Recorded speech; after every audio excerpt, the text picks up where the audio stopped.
back. Let's check the energy levels ng mga people. Isang malakas na sigaw para sa Team Janelle! At sino naman para sa Team Visher? Thank you so much, people. Sean? Heto na ang chance yung manalo ng 5,000 pesos dito sa People Panalo Promo. Hulaan niyo lang kung ano ang sagot ng mga people sa tanong na ito. Dapat bang ipagbawal sa mga batang 15 years old and below ang paggamit ng social media? A, oo. B, hindi. To join, just scan the QR code na nasa screen or visit the official People Panalo Promo website. We will announce the winners next week, kaya good luck sa inyo. Balik tayo sa laban. Heart? Thank you so very much, Kamsahamnida, Sean, for 250 points. We ask the people, kontento ka ba sa katayuan mo sa buhay ngayon? A, kontento naman ako. B, sakto lang. C, yung totoo, hindi eh. Your 5 seconds start now. 5, 4, 3, 2, 1. Time's up, Piton! Time's up! Okay, Team Janelle, ano ang sagot nyo and bakit? Letter C. Yung totoo, hindi eh. Hindi eh. Hindi eh. Hindi eh. And bakit? Tingin nyo. Mahirap ang buhay, lumalaki yung gastos, di ba? So, ang nangyayari, parang you don't have enough for ipon and for to spend on yourself. Yes. Kasi lahat napupunta sa necessity. Oo. TV, sure, ano naman ang sagot nyo? Ang sasabihin ko, the people have spoken. And of course, Ate Janice knows best. That's why I second the The motion. same na naman. Sean, yan din ba ang mentality ng ating people? Pangalan natin, ate. I'm Sophia po. Ang sagot ko po sa question is actually letter C po. Yung totoo, hindi. Kasi 'di ba, napakahirap po talaga maging kontento kasi personally I'm not yet successful and I believe magiging contented lang tayo sa buhay if we are successful. And I also don't believe na magiging 100% happy tayo if we're not living in our dreams or passion. And 'di ba dito sa Pilipinas may kasabihan po tayo na never settle for less. Kaya dapat if we know na nandun tayo sa buhay na hindi natin gusto at hindi tayo masaya, dapat hindi tayo makontento, dapat keep Just moving strive for lang. more. Yes. Thank you. I hope you achieve your dream, Sophia. Thank you so much. Thank you po. Wait lang, parang agree na agree si Heart sa sagot ni Sophia eh. Agree ka ba doon? Agree ako doon. Sobrang agree ako. I mean, minsan kasi sa buhay mo, ito yung hinaharap mo ngayon, successful ka, okay, meron ka na, pero parang minsan may mga gusto ka pang marating. And I don't think that's bad na may gusto ka but may ambition ka pa. Especially pag iniisip mo yung days na, mag-isa ka na lang, you're old and gray. Gusto ko na hindi ako maging pabigat. So, meron akong gustong marating sa buhay ko na alam kong talagang kaya kong tamayo na mag-isa at kaya ko din tumulong ng iba na maluwag sa akin dahil may hawak ko kung sapat.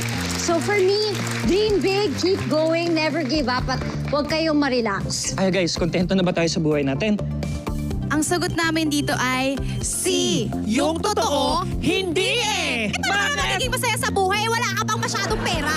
Wala ka pang bagong cellphone. Wala pang dagdag sa sahod natin. Wala ka bagong kotse. Wala pa tayong bagong bahay. Wala kang tulog. Wala ka rin pahinga. Walang gusto mo mansit sa'yo. At wala ka rin pambayad ng dagdag na bill sa kuryente. At higit sa lahat, wala ka bang jowa! Ito, ano ba ang sagot ng people, Heart? The people have spoken at ang sagot nila ay...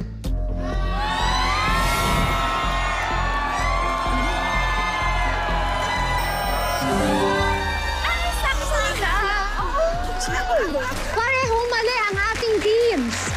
Leading pa rin ibig sabihin ang Team Visher with 220 points habang naghahabol ang Team Janelle na may 190 points. Okay, now we are going to go to our final question.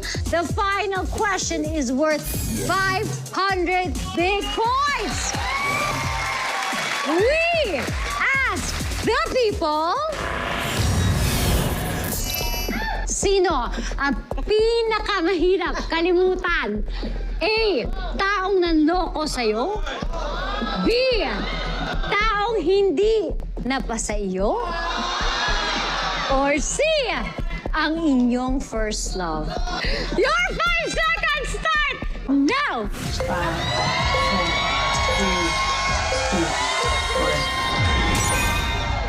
Yes! Time's up! Heart, sino ba ang pinakamahirap kalimutan? Okay, una-una sa lahat, madaling kalimutan ang taong nanloko sa'yo kasi binigay mo yung 100% mo eh. Kapag ako nagmahal, kapag ako nagmahal, talagang binibigay ko. So pag tapos na. Wala na talaga. Pag nawala na siya, wala. So para sa akin, mahirap kalimutan ang parang dalawa kasi yun eh. Kasi yung first love mo or yung great love mo, not necessarily kayo ang that's life. You don't necessarily end up with your great love or your first love because, di ba, yun talaga may big first love, may puppy love, may destiny. So, Heart, may tanong kami. siguro ito na lang. B, yung taong hindi na pa sa'yo. Wait lang, may tanong kami tatlo, Heart. Oh. Sino yon? Masyado nang lalaki ulo niya, hindi ko sasagot. Tara! Sobra na. Ano ba sabi ng people? At syempre, ng ating contestants. Mukhang mga eksperto din itong mga contestants natin eh. Team Janelle, ano ang sagot ninyo? Sabi ni Janice. Ganon. Ganon. Sabi ko nga. Letter A. Pero teka muna, liwanagin ko lang Oh ha. yes, elaborate. In general to ha. Elaborate. In general. Pero it makes sense. Kasi yung first love mo, tapos na. Oh, di ba in general nga? Ito nga kaya kasi nasagot ko. Okay. Bakit nasa love ka? Sandali lang, kasi yun yung choices. Okay, fine. Sa letter C kasi yung first love, eventually makakalimutan mo na yan. Kasi pag dumating yung next love, makakalimutan mo talaga eh. Yung taong hindi na pa sa'yo, paano mo naman siya, alam ka namang alalahanin mo, hindi nga na pa sa'yo. Wala kayong memories. Okay. Pero yung taong nanloko sa'yo, Yes! galit ka eh. Tama. At saka para, hindi mo na ulitin uli. Dapat tandaan mo talaga. Tandaan, yes. Tandaan mo yan. Markahan ng red pencil pen. Ipapaskill mo yan sa mga department store. Ito yung taong nanloko. Pag kinalimutan mo kasi, paulit-ulit na mangyayari. Tama. Tama. Oo. Yes! Pwede na po tayo, sa next. Okay, next thing. Okay. Team Fisher, what is your answer? Ang napili namin is letter B. Kasi ang first love, of course, sabihin na natin, first love never dies. Pero tama si Jelly, ang dami first love, puppy love, mga kung ano-ano. At napapalitan ng second, third, fourth, fifth, ganyan. Pwedeng maraming manloko sa'yo sa buhay mo, di ba? Talagang di ba? Di ba? Tuod gid, tuod. So it shows taong hindi na pa sa'yo kasi masakit yon. Kasi yun yung mahal mo. So the one that got away. Yeah. Exactly. Exactamente.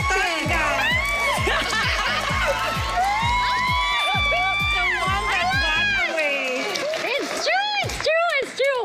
Okay. Miss Dina, may tanong kami. Sino yon?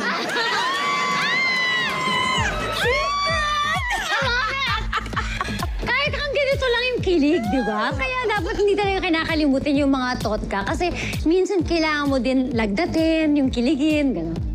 So far, leading ang Team Fisher, sila na kaya ang mananalo or is comeback real para sa Team Janelle. Again, sino sa inyo ang tamang sagot? Sila ang mananalo at papasok sa ating bonus round. Let's do this! The people have spoken at ang sagot ng people ay...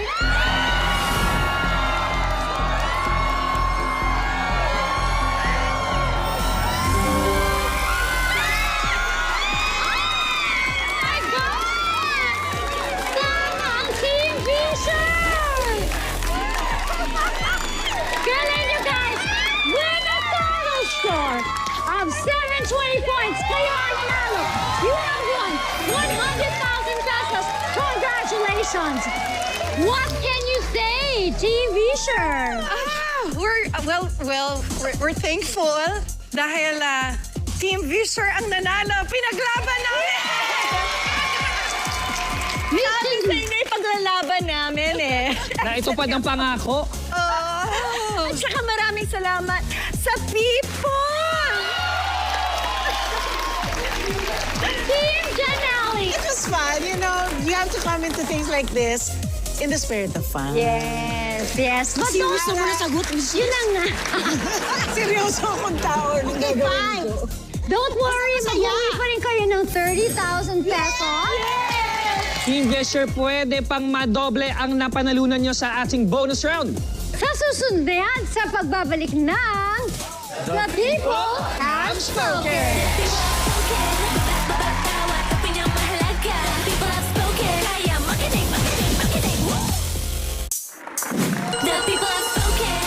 Congratulations sa mga nanalo sa People Panalo promo last week.